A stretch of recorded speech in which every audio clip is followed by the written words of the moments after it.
4. I forgot what happened. 3. 2.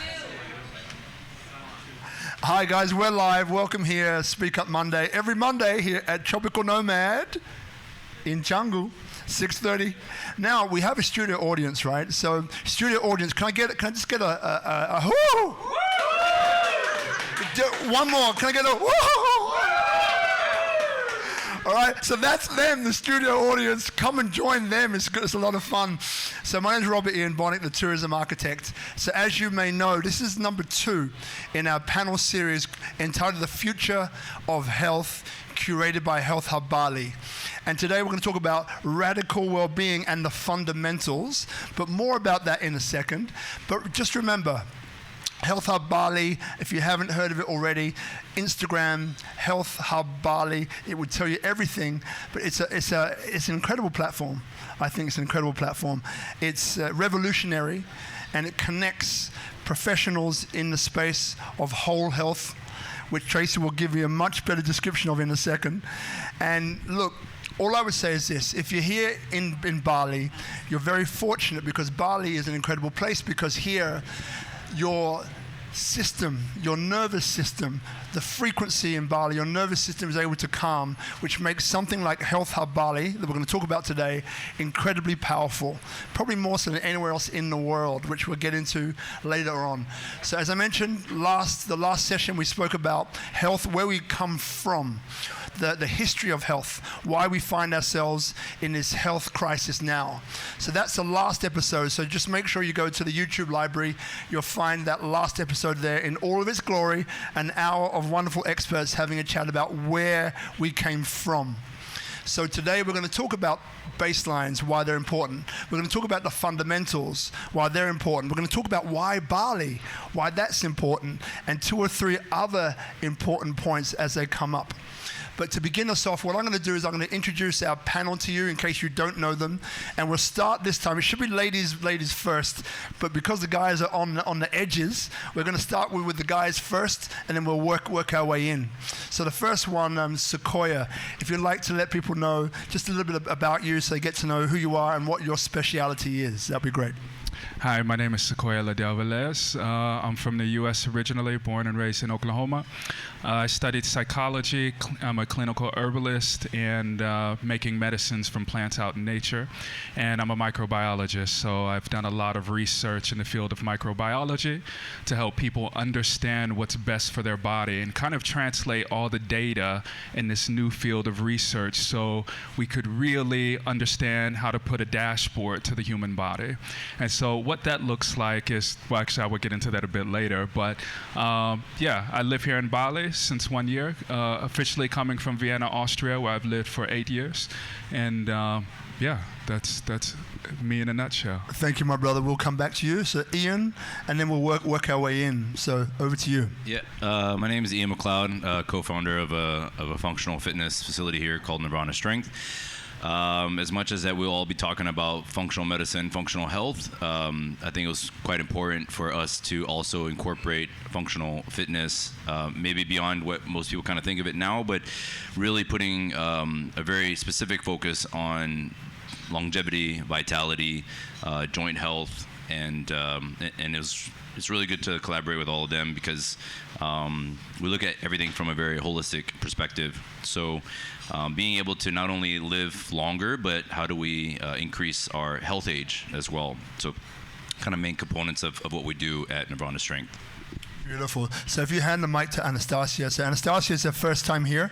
Let's give her a warm round of applause, actually. It's her first time here. Round of applause, yeah. Woo! Hold on a second. That wasn't warm. A round of warm applause for Anastasia. Right? Goodness gracious me. Studio audience, come on. Good work. So Anastasia, darling, maybe a little bit of background about you, maybe where you're hello from. Everyone. My name is Anastasia Mikhailova. I'm from Russia. After medical university, I study radiologist, and I've been working 5 years in oncology hospital in radionuclear unit. And like maybe 3 years ago, I think 3 years ago, I quit my job, and because I had a lot of questions about cancer, and the conventional medicine didn't give me that answers. So then I study laboratory tests and nutrition, and I found a lot of questions, and yeah, that's what I'm doing right now. I'm living in Bali 2.5 years, and planning to be here. Thank you very much, Anastasia. Appreciate it. So now we're going to go to Tracey. Now, Tracey is a founder of Health Hub Bali. Around 14 or 15 years ago, it was founded. So I think what would be great, Tracey, is to give us a bit of a background and a little, like, not elevator pitch, but let us know, as I wasn't able to today, a little elevator pitch on what Health Hub Bali is. Okay. Health Hub Bali is a platform here actually in Bali. It's to connect people to better health. But it's not just for the people, but also for different levels, whether it's the centres or the practitioners and anybody, search your health seekers, so they know what to go, where that they can get actual results. Where it started there's a big gap. There was so much. I was from Australia then. At that time, I kept noticing there was statistically 1 in 2 males with prostate cancer and 1 in 3 women with breast. At that time, my entry point was with Somatics and the trauma work. I came from that department. After moving to Bali, we set up gave more information on functional medicine, recognising the need to address pathogens. And that's what we'll be doing today, because people come to Bali, they're like health seekers, they're going to find solutions within the world of settling their nervous system and finding a better way. But often what's overlooked is these baselines, which we'll go into as actually an entry point and raise this awareness for real health. So I think, is that enough? Or? I think that's a pretty good start. Okay. So I think what's good to know as well is that, so Health Hub Bali, every Tuesday, now there's a session, because basically today we have a large audience, so I try to keep it down to earth and relatable, right? And that's kind of why I'm here. So it doesn't fly off into the outer atmosphere of being very technical. Now, for some of you here, you want that, right? You want it to be in the atmosphere. You want it to be technical. So every Tuesday, Tracey, which we'll go into in a minute, has an opportunity for you to go a lot deeper into the topic, and that will be the place for you if you find that today is maybe not as advanced as you would like it. So Tracey, where can they go on a Tuesday to get that information? Yeah, at the moment we have in Pereranan a Health Hub Bali, and we have 10 o'clock we have different workshops on different subjects. So it might be covering the subject, like last week was on alkaline and these subjects, and the week before was on the lymphatic systems. So we're looking at physiology, we're looking at the systemic. Okay, cool. So, and Health Hub Bali, for those of you who don't know, is in Pantai Pledanan, right? So, but if, again, check Health Hub Bali, and I'm sure you get all the details there. So, look, just to get us started off on this particular week, so I'm going to go back to you, Tracey, and I'll ask, just, can everybody hear Tracey when she speaks? Just put your hands up. Yeah. Yeah, all right. So what we can do, yeah, just angle that microphone. We've got some live microphone training in case you need it, right? And what we can do also, Guzman, is that we can turn up the volume if we need to. So Tracey, so as we mentioned, last month was based about the history of why and how we've come to where we are now. Yes. Which, if you want more details, please go back and watch that. Very informative, very insightful. Yeah. Today is about the future of health, but today is about baseline. So maybe you can set the tone for us, so then people here know what they're going to expect today. And then we'll launch from there into the panel. Yeah, just bring it from the start. It's okay. Yeah.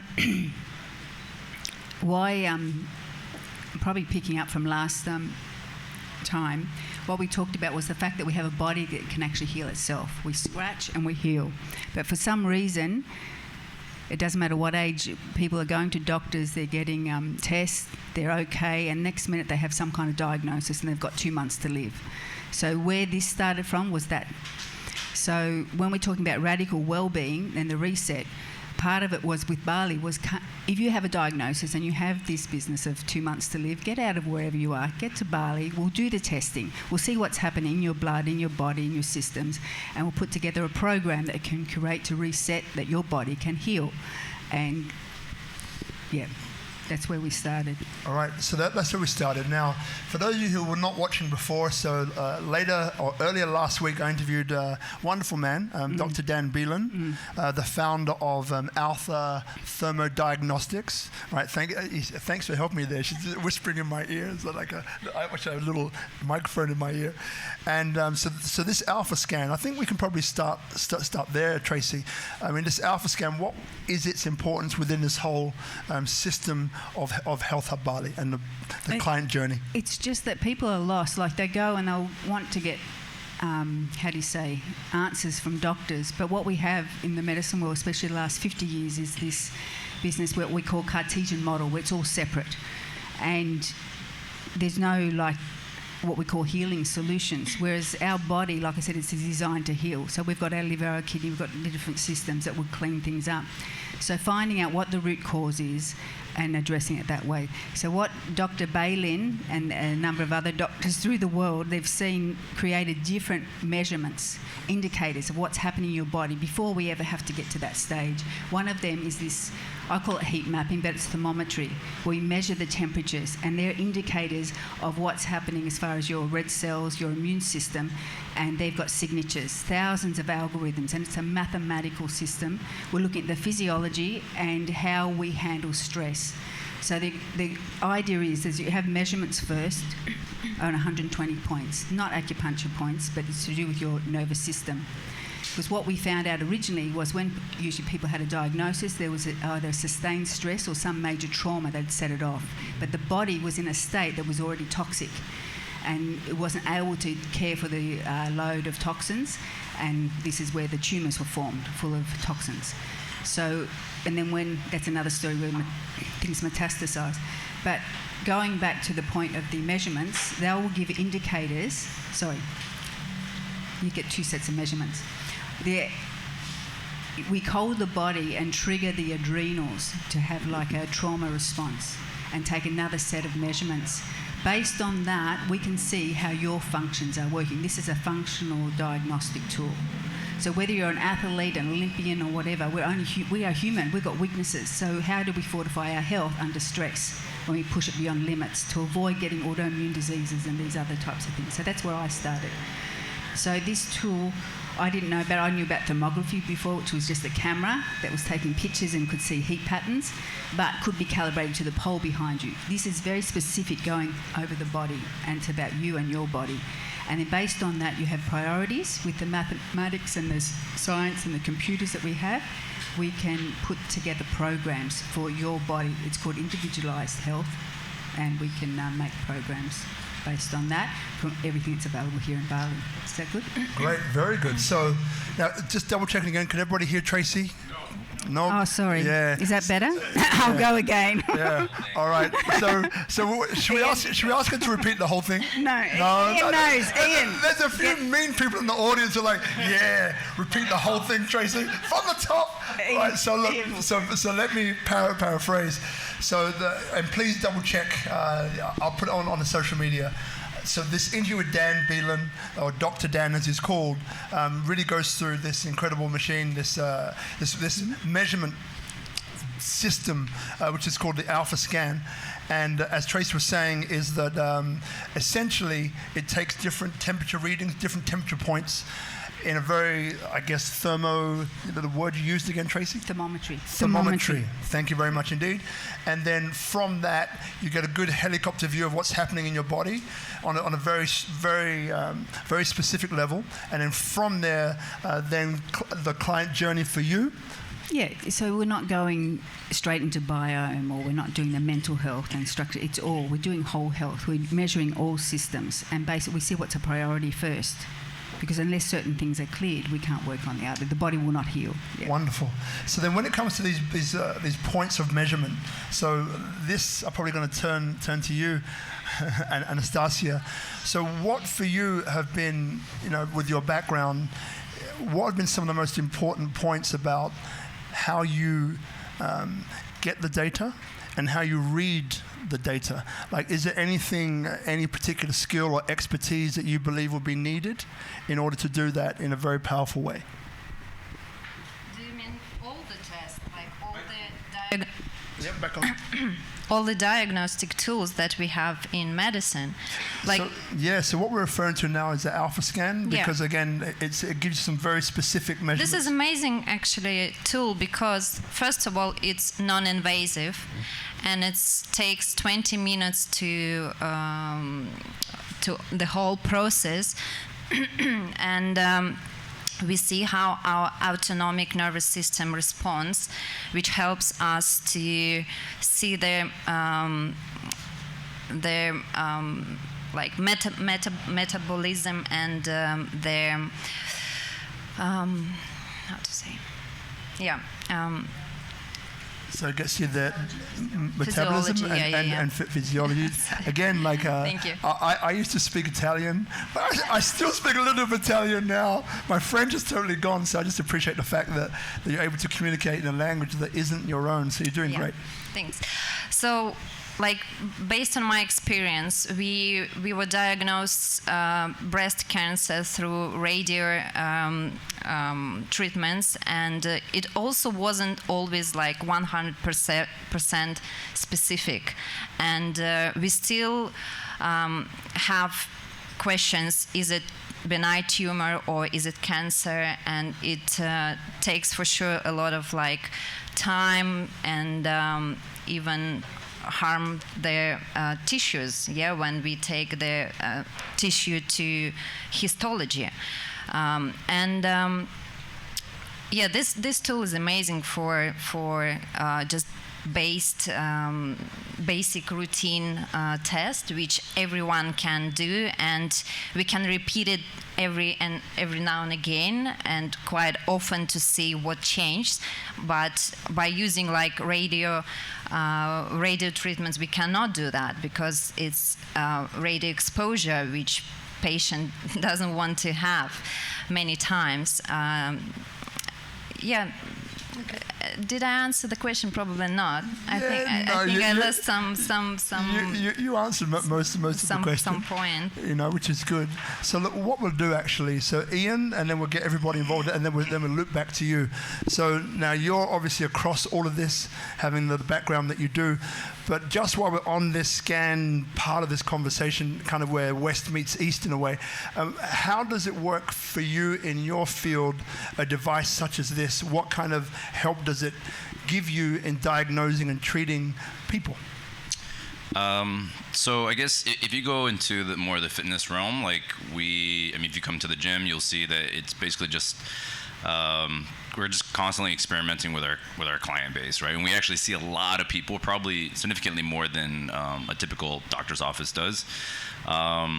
We use a tool called, similar to like biosignature modulation, which comes from this guy Charles Poliquin, which it was a way for us to essentially use skinfold measurements to he found out that these skinfold measurements would correlate to your hormonal profile, and so it's our best way of to do a non-invasive way of like measuring the body, so that we kind of just get an idea of like where your hormonal profile might be.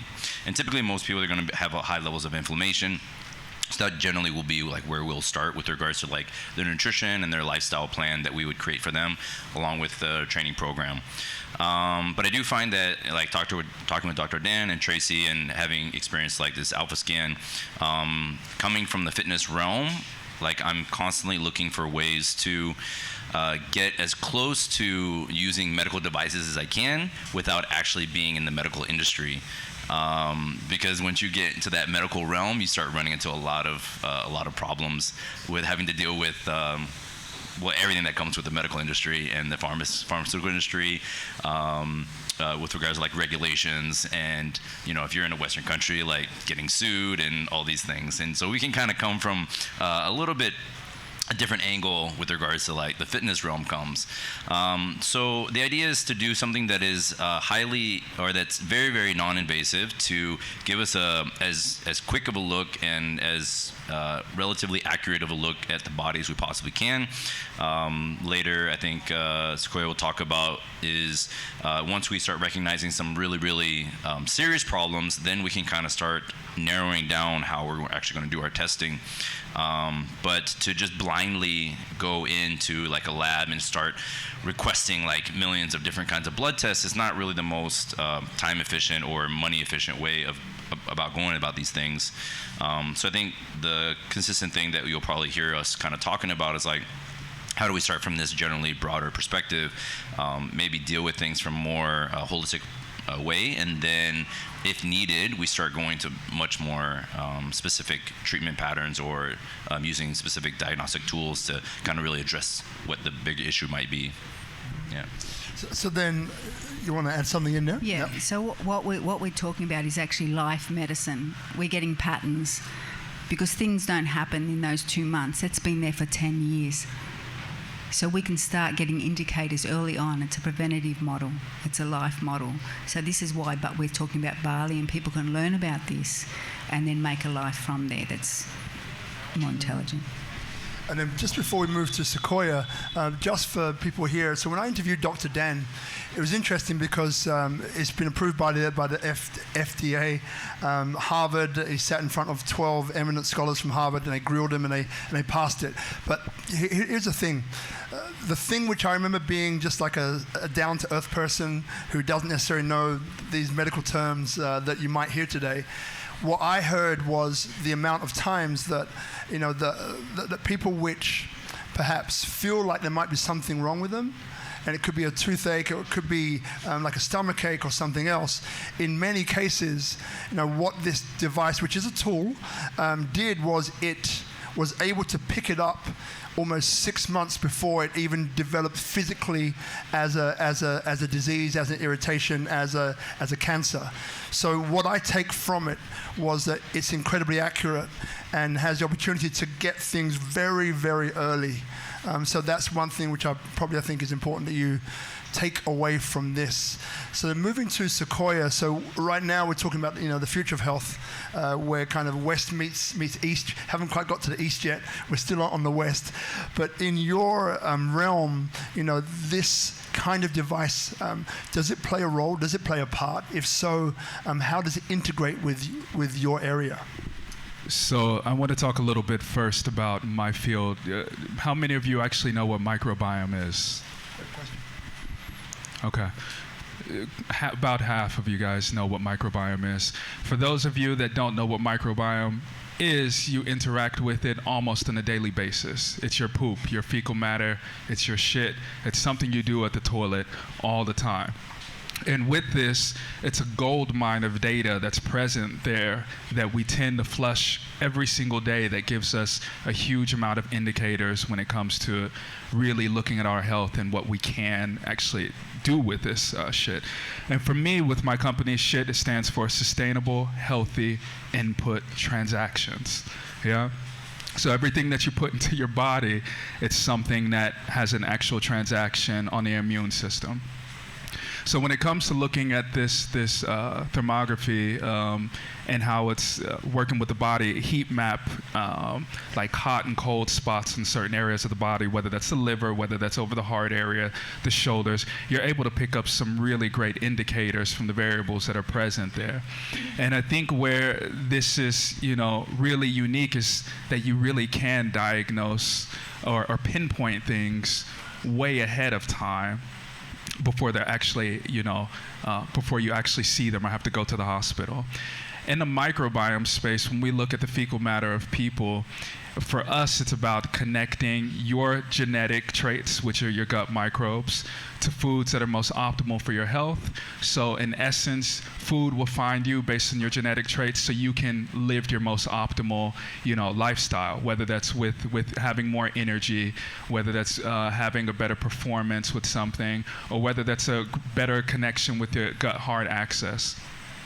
And I think with a machine like this, let's just take the heart, for example, you're already potentially picking up certain traits in alignment with the microbiome analysis, with possibly predicting a heart attack, 3-4 months ahead of time, or even a few weeks ahead of time. But I think that this is really interesting when it comes to health care, is that we're looking at something kind of like Wakanda style. It's non-invasive. It's a machine that you walk in, and then it's giving you a heat map. You're using your own body's data to give you this information, and your body's telling you what to do. And this is where the intuition starts to really build up, right? Because now all of a sudden you're doing regular heat thermography. You're doing regular microbiome tests. You're taking care of your health and your nutrition. And you will actually be able to choose a direction on where you want to go. And that's what we want, right? Of course, we eat what we think we eat what we want. But in all reality, it's your gut microbes. It's like, yo, you see that brownie over there? I want that brownie. And you're like, man, that brownie looks really good. I want that. And we think that that's, it's us. And the same when it comes to choosing partners and things of that nature. It's actually the microbes, the sensors of the microbes in our nose. It picks up on something on the partners that we're attracted to.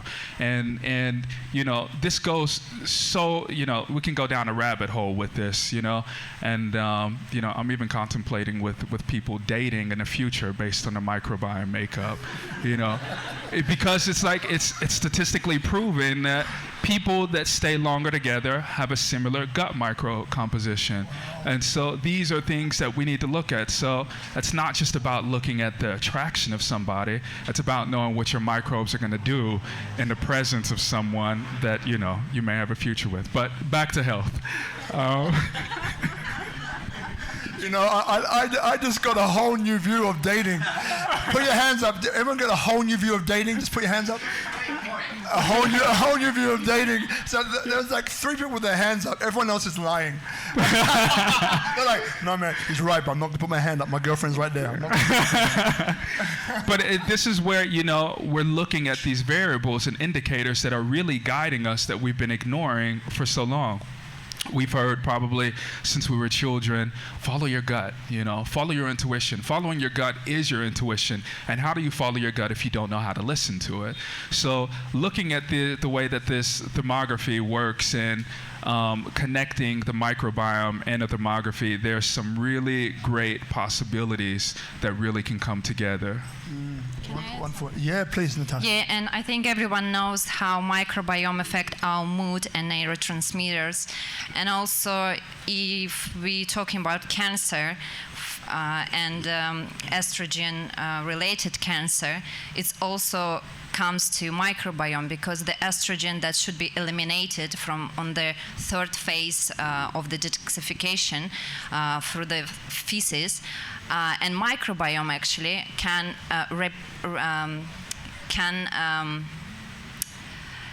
bring that estrogen back to the liver, and that increase the amount of liver that we call estrogen domination, which later long-term has long-term effect and might cause the cancer. So microbiome plays a huge role in the whole health. Yeah.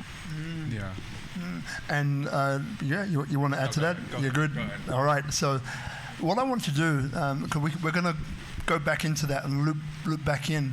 But Tracey, I just want to come back to you for a minute and just, if people are watching for the first time now, we're talking about microbiome, we're talking about the alpha scan, we're talking about a bunch of different things that is new to a lot of people here.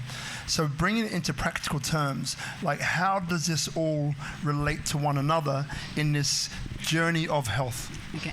So what I was about to say is, What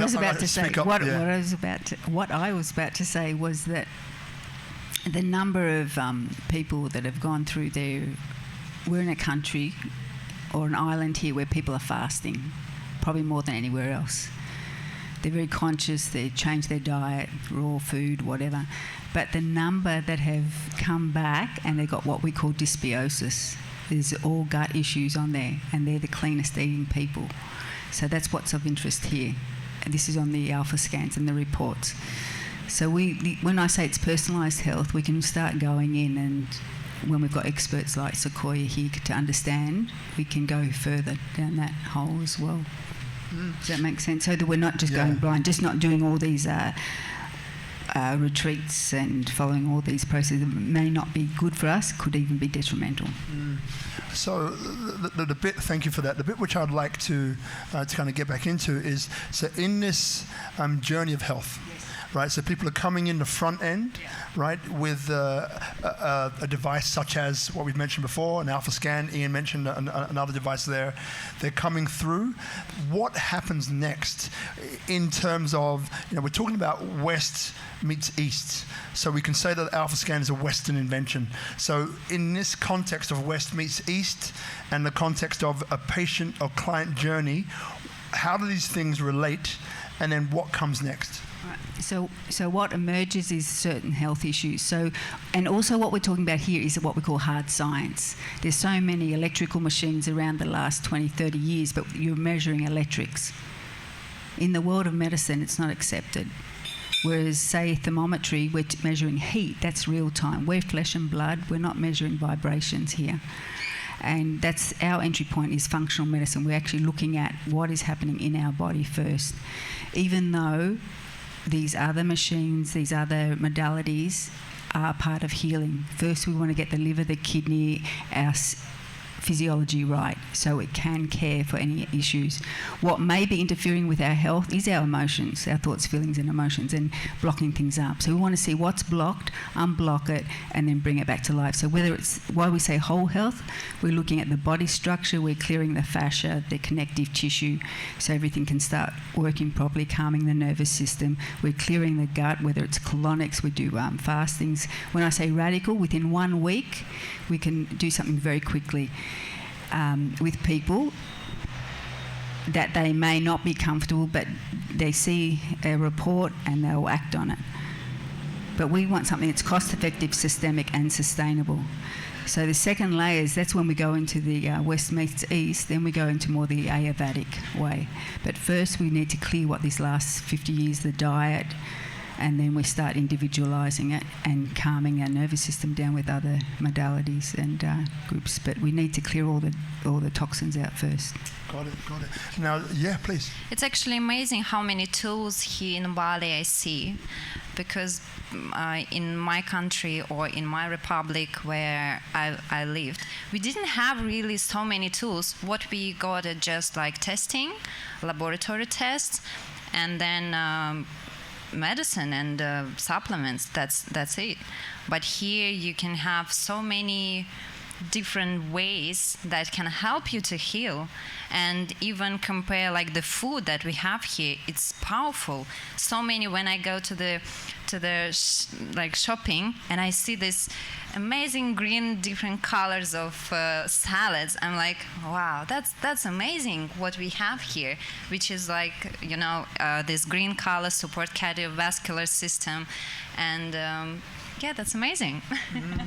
Thank you. Yeah, and look, so I think you're getting the idea now. For those who didn't come to the first one, so it's about hard science backing these patient journeys, right? And each of the experts up here, that's what galvanizes them together. It's not based upon feeling, well, it's based upon feelings and emotions, but by the way, anyone who here is doing yoga, I don't want to offend you for what I'm about to say next.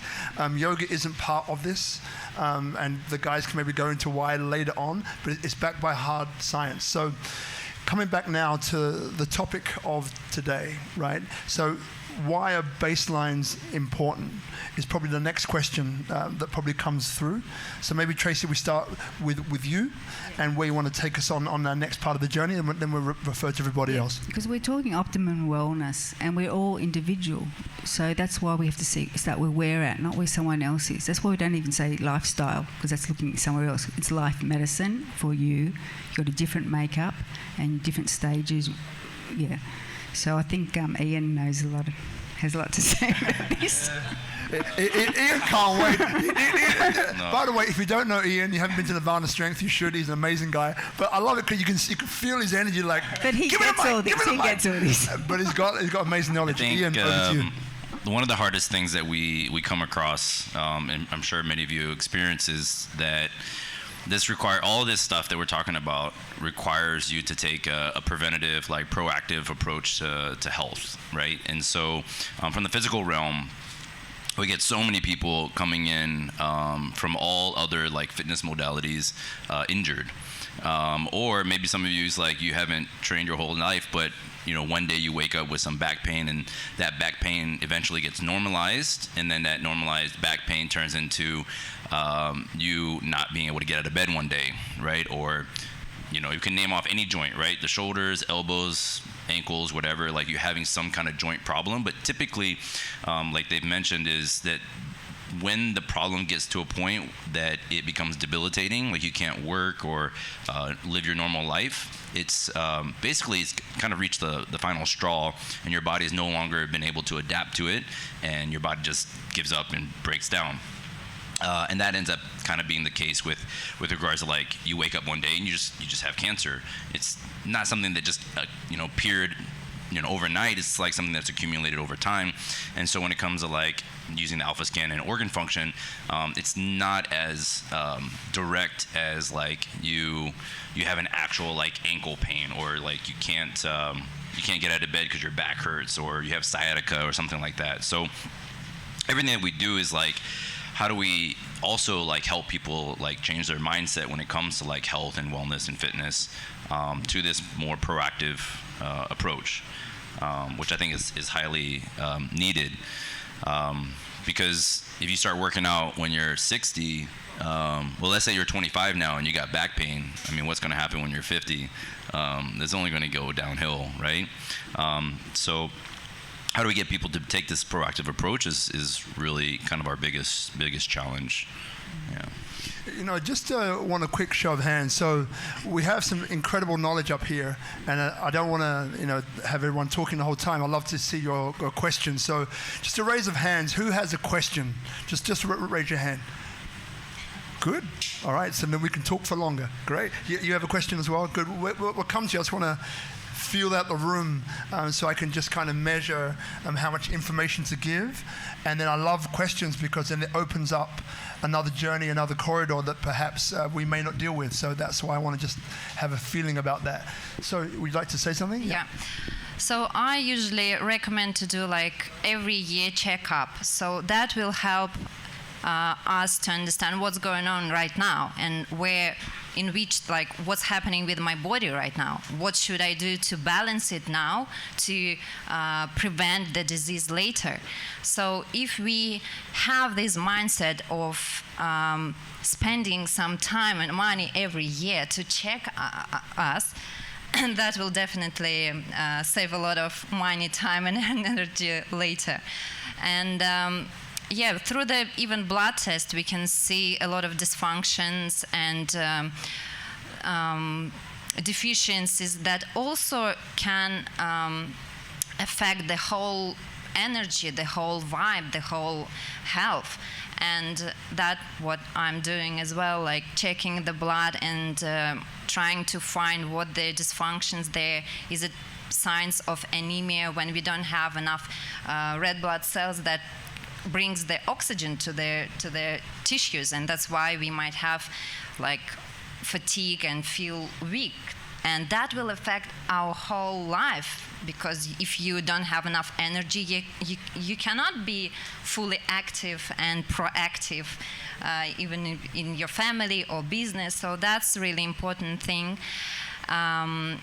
And yet, with some markers, we can see is there signs of inflammation. So then we can understand, and even lipid panel will help us to understand what person eats. Is it lead to the risk of cardiovascular diseases later or soon? And that's important, I think, to. Love it. Like the by the way, it's Anastasia's first interview on camera. Yeah. Just so you were, is she doing good? Yeah. Is she doing good? Yeah. Is she doing good? Yeah. Usually it gets higher, but the last one was like, yeah. I love that. So look, I'm curious, right? So we're all here. We learned about baselines tonight. We learned why it's important. We've learned about scans and this alpha scan and different procedures.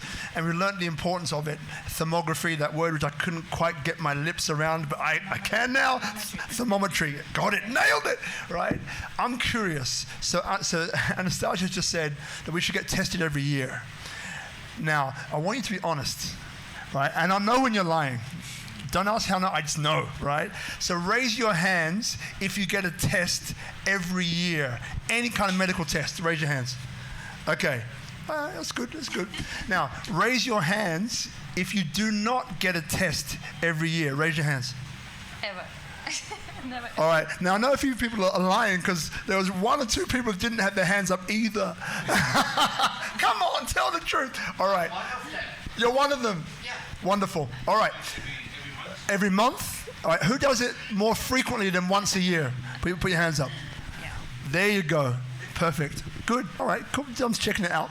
So now we're going to come to you in a minute for some questions. And by the way, I want us all not only just to hear information and download knowledge, but also take home takeaways that you can actually use to get some kind of benefit. So we've got some takeaways coming. So just hold on for those. Now, before we get into our last topic, before we come to you, the audience, which will be modern and traditional approaches, medicine, how does that work, how do they work together? You have something to say, my brother, so over to you first. Yeah, so when it comes to checkups, I believe that so many people have a reduction of going, or the amount of times that they do have a checkup is done because healthcare has such a bad association with things like death or emergency and things of that nature. And I know you said you would call it life medicine, but I really stick it to lifestyle in this way. And I think that it's so important just to develop healthy habits. But if you don't know what healthy habits to create because you don't have a system that's automating your health. I mean, I said on the last panel, we have computers that work for everything. They're working for NASA, flying things, completely out of space. They're working actually in the medical field, but we don't have anything per se working for our bodies to give us data, and so that we as individuals can understand that. And of course the future looks like, if you have a disease in the future, it will be a choice, based on not following your body's protocol with everything. So we have to figure out a way, and I pretty much figured out a really cool way to do this, but we have to, really, we have to really implement these protocols where it doesn't feel like it's work. It's not associated with death. It doesn't feel like it's an emergency or you're sick when you go and actually do a checkup. And when it becomes fun, when it becomes somewhat like a game where you're like, hey bro, what's your stats today? Oh, your energy levels are looking like that? Bro, look at me, where you can actually play live in this gamified world of looking at your health in a way of being optimal.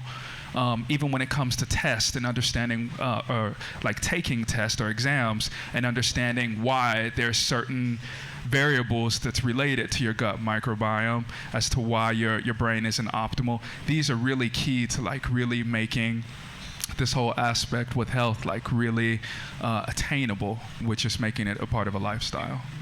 Thank you, brother.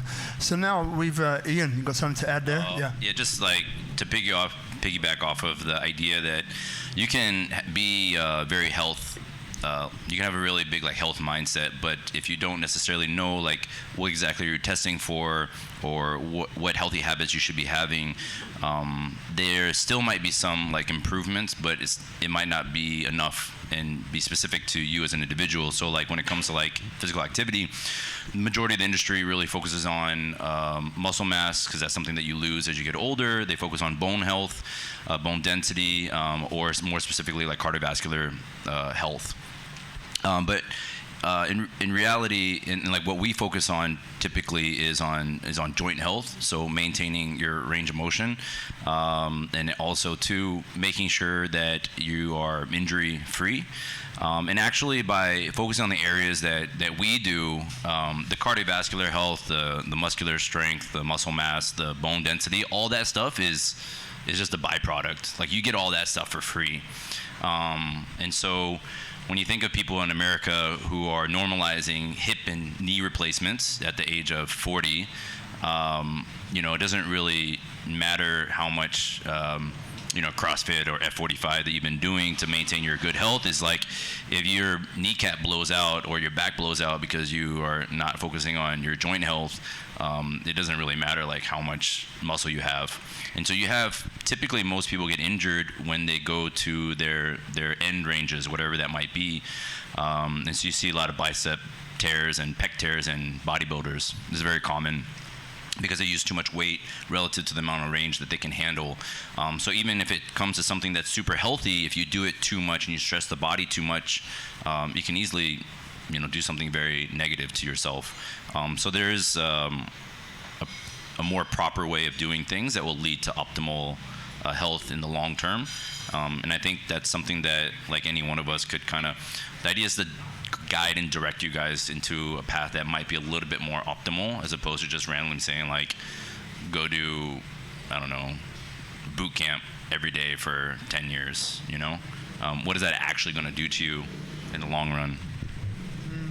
So now we'll come to you, Tracey. So here's a time where we're going to have questions, right? So now if you have a question, probably have a think about it now.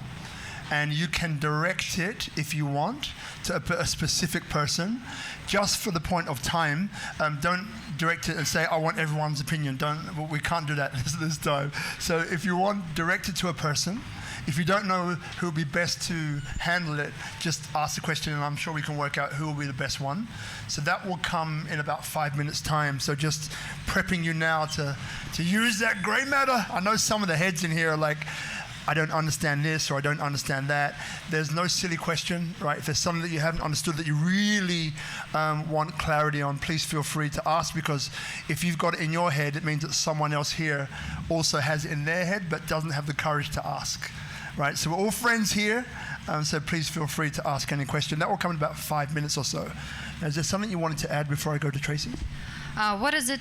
Future of medicine for me, I think it's a lot of tools that even right now exist. It's like 24/7 you can measure the blood sugar, and that really helps to understand how you respond on different food, because two people can have different response on banana, for example, and it depends of microbiome, it depends of metabolic flexibility, and that helps to understand which is good for you, not like one diet for everyone.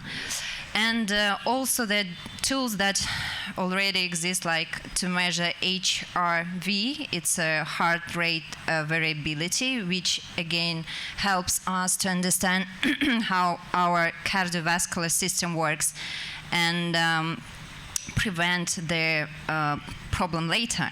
So, and I think tools and tools is really important, and future of medicine as well. Thank you. And so what we'll do is we'll pass the microphone to Ian. And so Ian, the question is, as Anastasia started us off, and then we'll go to the audience here. Yeah, we're gonna come back to you, Sister Tracey. Tracey's like, can I say something? Of course you can, my darling. So, so Ian's got a microphone. Yeah, it's okay. So Ian, talking about the future of health. Some takeaways for people that perhaps they can pick up. We're going to grab that microphone. I think there's something. It's okay. Yeah. All right. Thank you. So talking about the future of health. A few takeaways for people here. So we're going to work out that microphone in a second. So what's coming up for you now? Anastasia just mentioned about the tools available, how we can use those more efficiently. What comes up for you, especially in the realm of fitness?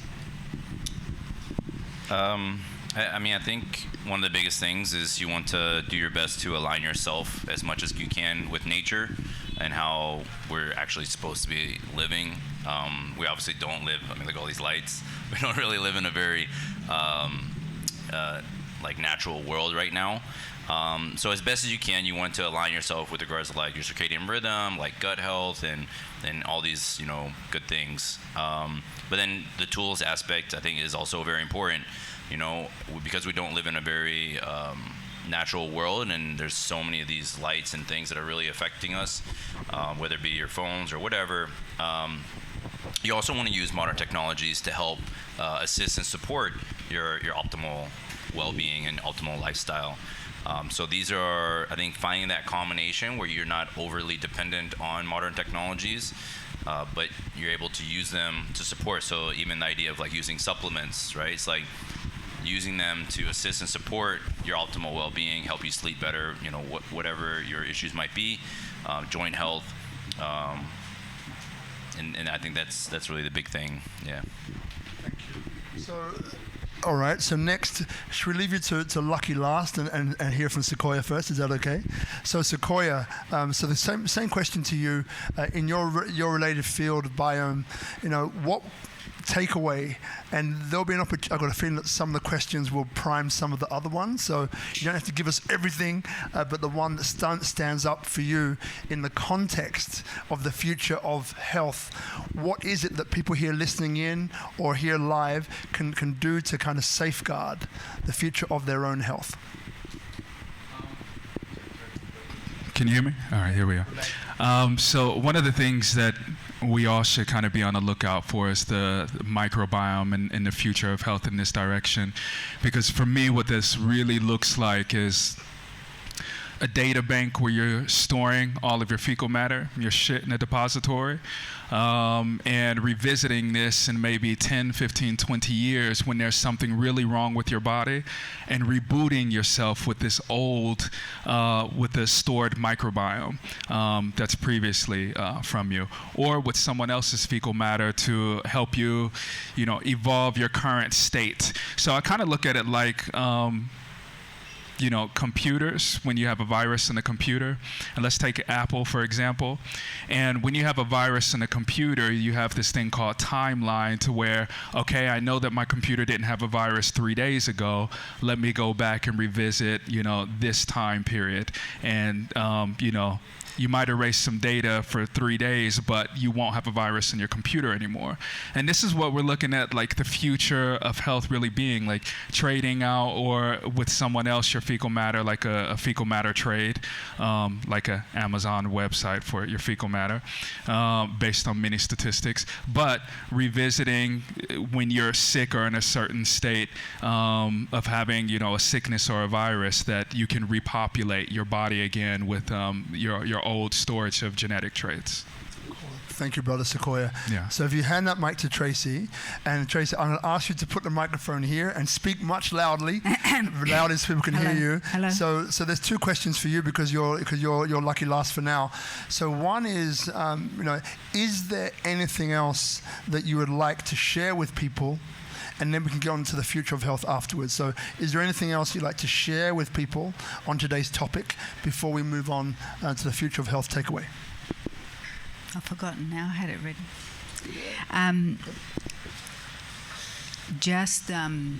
Before we started this, before Rob asked that we address the future of health, sending messages everywhere, because Bali, we're about telemedicine here. We're talking to doctors and scientists, doesn't matter, London, New York, Australia. I'm messaging in 2 sentences, the future of health is preventative, it came back all the time, and it is science.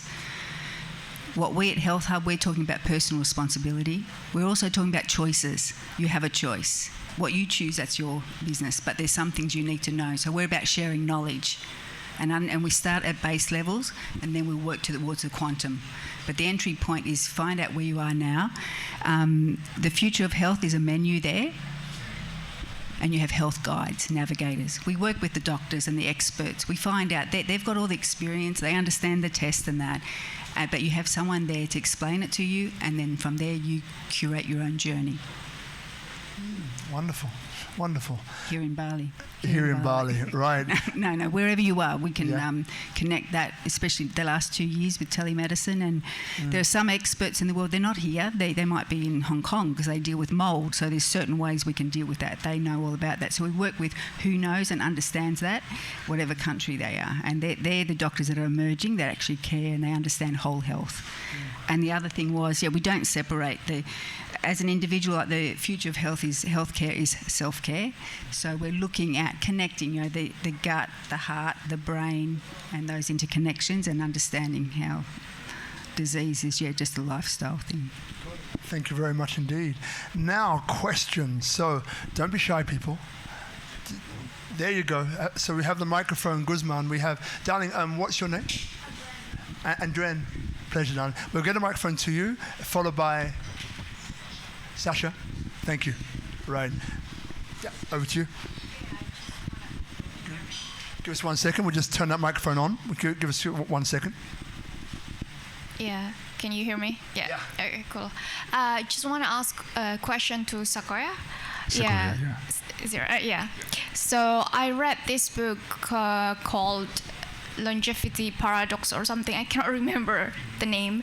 But anyway, the author said that according to the research, let's say my health condition is actually much more similar to my couple, to anyone who live or eat the same food every single day with me.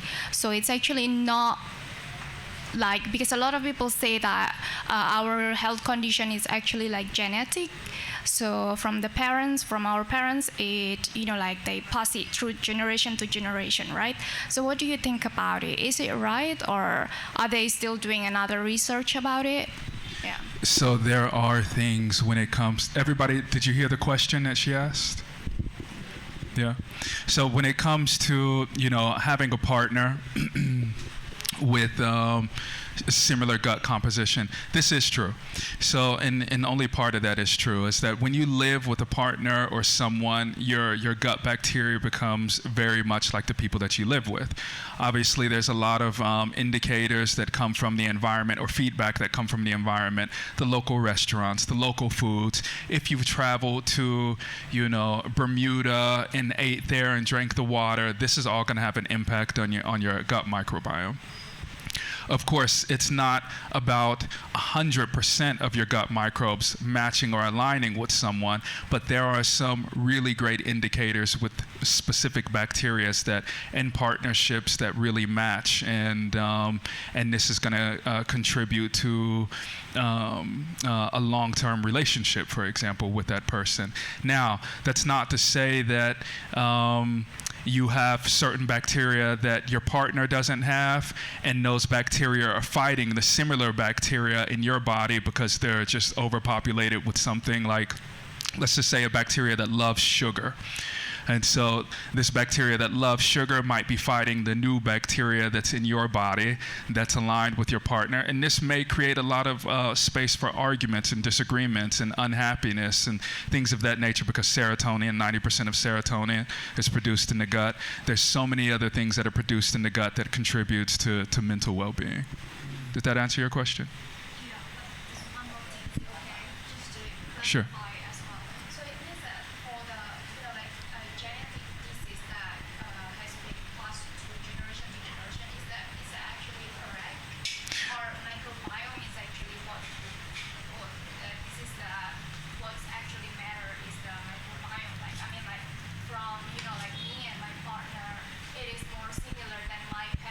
Mm-hmm. So you can have a gut microbiome that's just completely evolved more than your parents and more aligned with your partner. And of course, when we're living with our parents, because we come from our mothers at birth, we get put, when the mother gives birth naturally, then that child has a lot of microbiome that's protecting it. When it's born via cesarean, then the child has a lot of health issues that come up because it does not get the right amount of gut bacteria or microbiome that's, covering that child to protect it and kind of reboot that child. So, yeah, it can really, when it comes to like diseases and things like that being passed down, I think a greater understanding in the future is going to show that gut bacteria plays a role in that, that's passed down from your family, but not so much as your environment and the way that you think and the people that you surround yourself by. This is really, really important, because just the way that we think, and going a little bit on a spiritual aspect, whether that's meditation or something like yoga, this can really influence your gut microbes scientifically to really calm you down and make it much easier for you to consume food when you have a bellyache, for example. Or it releases other things like in doing fitness, and this will really help your body open up and become more responsive to other things like the sunlight and just being available for certain outside input. Wonderful. So just keep in mind as well, before we go to Sasha, that after this, we'll close the cameras, and then we'll stay behind for 10 minutes or so to answer any other questions that won't be on camera. So just keep that in mind if you have a more personal question that you don't really want to pronounce to the world. So, Brother Nilton, we're going to do Sasha first, and then we'll come to you, brother. Yeah. I have a question for Tracey when it comes. I think you mentioned earlier trauma. And you know how, it's long-term stress and how it's like perceived, what I maybe find stressful might be exciting to you. So I'd be really curious, once you measure and once you maybe find like a form of inflammation or something in the body and it comes back to, maybe psychological stress or psychological issues, how would you like go about that once you have that measurement when it's maybe not about, the foods or the exercise, but about actually something more on the psychological background? Yep. So I would say that maybe next week we'll cover more about that, all the different modalities that can help that and unwind it. But probably in the early days, they used to think that emotion was held in the muscle. Then they've gone to the fascia, and I've got a feeling now they've gone back to the muscle. They're feeling it's there, who we are. So by unwinding it on certain levels that are not so confronting, we can dive deeper in. But it's not about going and visiting a psychologist and doing talk therapy and sometimes projecting things. It's about thoughts, feelings, emotions, the breath work that we have here. And we work, when we talk about West meets East, I'm working with Balinese who understand breath in a very scientific way. So we want to bring the science behind all their work as well, and some amazing other practitioners who are coming from a science level with breath. The breath, the blood, our fascia, our lymphatics, we go through all that, and they all hold that energy and these traumas. And then the other is a process. We had a lady last week who's a wonderful process and works what they call now shadow work, but stuff that you're not comfortable with. Most of the programming is before you're 7 years of age. So a lot of issues and triggers, where are they coming from, this stress and traumas? So to neutralise those, now that you're an adult, how are you going to deal with that? And then using all the biome to deal with it and coming and going right through it. So here in Bali, that's what next month's panel's about, that we can create a safe place for these conversations that really matter. And I think also, Sasha, if you just pass that microphone forward to Nilton. Nilton, grab the microphone just that way, mate. Yeah, gotcha.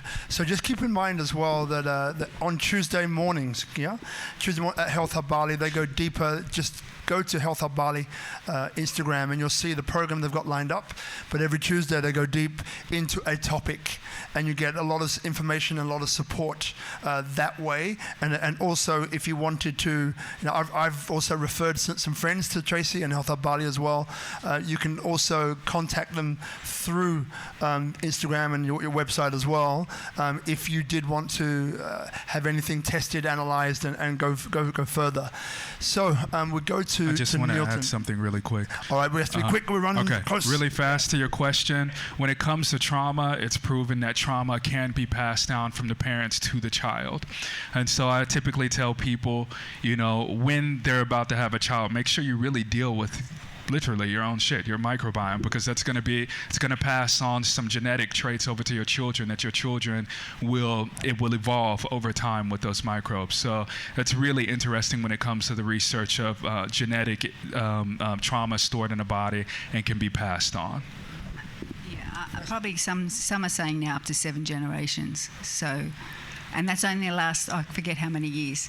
Yeah, doctors, it's common knowledge, yeah. All right, so we can, that can be one thing we go into a little bit deeper afterwards. So Nilton, over to you, brother, your question. Okay, it's a little bit difficult. I wrote it down. So I knew you would. You know what? Just take a second. Who wrote their question down? Just a show of hands. You see, man, you are one Kaiser. You are an outlier, my friend, and I love that. Okay, so he talked about a database where you save all the shit data. Yes. Makes sense? Yes. So the objective is you try to get a forecast for an individual person, correct? So you can go back in time and like you're farming literally your own data. Or Sorry, can you repeat the question? Okay. I'm having a hard time hearing you. yeah, sorry. So my question is based on data, right? So in tech in general, or in a lot of healthy stuff, they're collecting a lot of data. Right. For creating a forecast. For example, let's say you have this kind of symptoms. Based on all the data we have from other people, the possibility outcome then that you can get this is pretty high, blah blah blah. Right. So can you narrow down at the end everything based on a DNA string? For example, let's say this is my ancestors, and if I drink milk, it might be bad for me based on my DNA. So you can look at that with your DNA, like even like a saliva sample. You can look at what's good or bad for you. Oh, that exists. Yeah, Okay. it does exist. Okay. It's funny because I wanted to add this here in Indonesia, but the databases that's connected here in Indonesia only applies to non-foreigners. Yep. So the database that they store everything is not for anybody like us. It's just stored for the country, and so we couldn't do anything. Yeah, with it's the it, same so. thing when you take blood samples. So Yeah. you make a HIV test. They don't tell you, but they're storing your data into a database where they resell it overseas to a bigger database. I mean, that's another topic in Yeah. itself right now when it Yeah. comes to Yeah. like data. I think that would be an interesting topic at some point in time. But I think that there are certain data sets that should be free publicly without our names attached to it, because that's what really would advance the world and actually change that. And it makes actually also cheaper for you if you have an individual person and you have few data from the person. It matches already other data with new information. Let's say my lifestyle, let's say I'm ABC and I'm the first one of 1,000 try this, and this has this result on me. So you can take this and not sell it back, but then give information to other people. 100%. You're Yeah. going to be powered by the people around you and by other data in the Exactly. future. Yeah. So look, what we're going to do, because we're at the hour, there's two questions that I want to ask, and then we'll close the camera. And then if you have any other questions, you want to stay back for 10 minutes or so, we can have a little private session. We can do that happily. So the two questions are, because we've heard Sequoia, we've heard from Tracey. I'd love to hear from my brother Ian and my sister Anastasia, new sister. So we talked about the future of medicine. We've spoken about some preventative elements to it. So first to you, Ian, and then to you, Anastasia. What for you have been the people that come to see you, or the trends that you're noticing, have been some of the biggest challenges which are facing us right now? And how do you solve them? I don't know if, biggest challenge, that was a tough one. I mean, it comes back to mindset. I've actually had a lot of people where they'll come to me for a very specific pain point. Maybe it's sciatica. They've had it for like 2-3 years. I'll fix it in 20 minutes or less, and then they basically just disappear. It's like once people have fixed whatever problem they perceive that they have. But again, this goes back to lifestyle. So it's like, you can go get a massage, you can go see a chiropractor, you can come see me. I can help deal with the problem and help alleviate the pain and any of the symptoms. But if you don't actually correct the underlying issues, like if you don't have those foundational points that actually create the problem in the first place, it's going to come back, right? It's like, you can deal with the problem and the symptoms, you can fix it, but if you actually don't fix your lifestyle, it's just going to come back, and it's going to come back probably worse. So that's the big thing, is like, there's actually times where like I'm always curious as to if I should actually like fix the problem as quickly as I can, because it sets a bad, like, it's like the expectation is that they could just come back and get it fixed again. So is really kind of dealing with the mindset and just shifting back to trying to get things to be more proactive and preventative, and not over relying on quick fixes, because that's kind of the problem we're in right now. Is in America, we're one of the highest consumers of pharmaceuticals, and our diet is, I mean, the population is just absolutely horrid right now, right? It's like before the pandemic, it was 80% plus overweight, obese, not in a good way. So you can only imagine what it probably is now. And there's plenty of countries. And America's not even in, they're not even the worst off as far as obesity goes. You have the Middle Eastern countries. Dubai is really quite bad as well. Australia also quite bad. UK also quite bad. But you can see that the problems are significantly more in developed countries. So that's actually kind of funny. It's like typically the more successful a person is financially, typically the worse off health-wise they are as well, which is really, they kind of give up a lot, you know? So it's a double-edged sword there, yeah? Yeah. Thank you, brother. Thank you. And then Anastasia, so the question for you, darling, is the same one. The people that are coming to see you, or the trends that you're noticing more so now, we'll choose one. What has been like the biggest kind of challenge in your patients, and then how are you hoping to solve that challenge?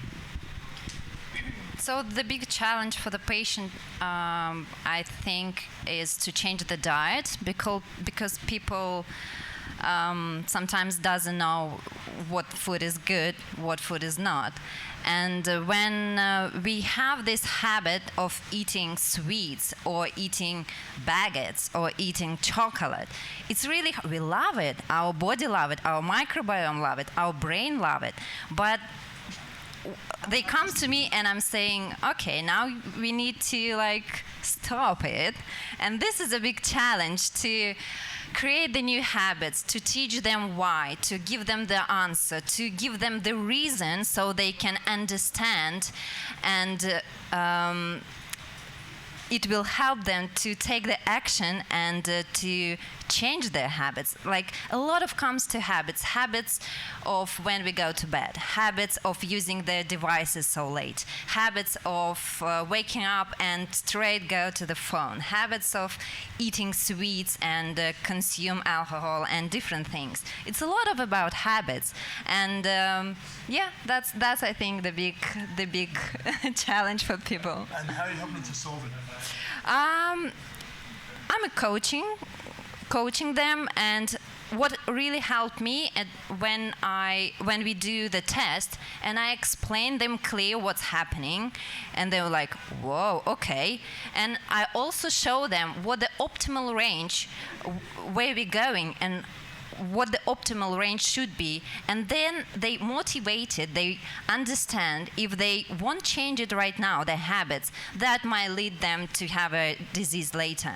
And there's no other way, there are just two ways, and that's why it's only their choice. But I explaining quite deep and clear, and so they can understand. And slowly we creating the new habits, and after 2-3 months everyone see the difference of feelings, and they see that it works. And when you see that it works, you understand, and you want to do more, and it's easy to do more. So yeah. Thank you. Yeah, sure. Sorry. So I just thought of something, but another really big problem with regards to all this is the idea of limiting beliefs, and the idea that we think that we can't do something because someone in our life has told us that we can or cannot do it. And this is particularly even worse when it comes to all the respect to them, but a lot of doctors where maybe you hurt yourself doing squats, you go in, they're like, don't do squats anymore. But these doctors and these health professionals are not really the best example of optimal health. What is the body actually capable of doing, right? What is most optimal? We actually don't know until you actually go out there and try to achieve it. So Roger Bannister is a perfect example of someone who broke the 4-minute mile. People told him it was crazy, it's not possible. He broke it, and then since 1964, I think there's like 30 high school kids that have broken the 4-minute mile, right? So like this idea of limiting beliefs, what could you actually do with your body? I always get it confused whether it's like Aristotle or another Greek philosopher, but the idea that you grow up not knowing the full capacity in which you can actually use your body, like these are things that I think is like a huge travesty. To me, it's like, you know, I'm a big guy and I look strong, but you wouldn't guess that I'm one of the most like probably flexible people you probably ever met. And so it's like, what is the body actually capable of? And like these limited beliefs really kind of put us in these really bad systems or in a box that you can't escape from. So that's something I think to really kind of think about. Yeah. Love it. So then we're going to finish this one off with Tracey. I'll give you a few minutes to think about what you want to say. But just for the people here or watching at home, so this is part 2. We have a part 3, which is the first week of the next month, which I believe is July, right? So now that one will be all about more tailored, more tailored client journeys, more tailored client experiences, which Tracey might talk a little bit more about in her wrapping up. But just remember, every Monday here, Tropical Nomad, arrive at 6 o'clock, pre-networking, 6:30 we go live, join our studio audience. The studio audience is really cool because it's the people that you meet once the camera goes off. Like, that's really where the value is. There's some incredible people on this island of Bali. Many of them sit here and come every week, or some come every now and again. So don't miss the opportunity to connect. Don't miss the opportunity to connect with our guests, be it Sequoia, Tracey, Anastasia. I'm trying to get the Russian accent there. It didn't quite work, but you know. Ian, which is my middle name, so I'll never forget you. Like, come and meet these guys in person. We spend time after this kind of unpacking, and sometimes we stay till quite late, but we try and keep this to about an hour, which in a panel is very challenging. So just keep that in mind. And the last thing I'll say is remember to follow SpeakuP Monday, all one word. Join our community here. The audience here, we also have a QR code just over here. One of the guys will show you. So feel free to join our little WhatsApp group. We've got 2 or 3 groups now. So feel free to join that to see what's coming up next week. Now, take a breath. Ooh. So Tracey, Health Hub Bali, they can catch you on Instagram, as you mentioned before. Everyone here is available through Health Hub Bali, which I think is fantastic, and so many more people, professionals, allied professionals, are actually on the platform. Just really want to thank Sequoia, Ian, Anastasia for coming today and just divulging some of your knowledge. I know there's a lot more knowledge within you. You know there's a lot more knowledge within you. You're never going to get the chance to let it all out. So it's just little trinkets that then people can have a chat to you after and get deeper. So in summing up, Tracey, so maybe what we want to touch upon is next week's journey, a little bit next month's journey, the next panel, what that will be about. And then any kind of summing up that you feel would be important for this episode as we're talking about the future of health and why baselines are important and testing and so on. Your time. Okay. My friend is yours, but please speak up. Yeah. Okay. First of all, we want to say thank you before I forget to Rob for providing this platform for us to share. Last week we had Dr. Bailin from US visiting for 2 days, and it is the start of a series of interviews with doctors from around the world who enter Bali. So we would like to know who's here when they land, that's one thing, and be able to share that with everybody, what these I say special people, if they've got something to share from their experience. But the platform Health Hub is a platform to connect people to better health. It's raising whole health awareness. It's data in and data out, so there's an online platform. Last time Rob asked, what does Health Hub need? We need systems and structure. I can bring all the people through the world who've got something to share, but we need to get this out in a very clear way. Here in Bali, I'd like also anybody who's got a background in science to come forward too, who'd like to join and share their knowledge, and the brainstorming and the events that we can have practitioner only too, that we can share in a more clear way. And then the other point was to have properties that can be part of curating journeys, which we'll talk about next month. We can put this into place and be able to bridge some gaps in what the coaches here in Bali are doing. We're full of digital nomads who are coaching people and influencers. Why can't we give them something that will benefit people's health and live a longer, better life? Great. Well done, Tracey. Thank you to you, the studio audience. See you next week. Round of applause for our guests. Thank you very much.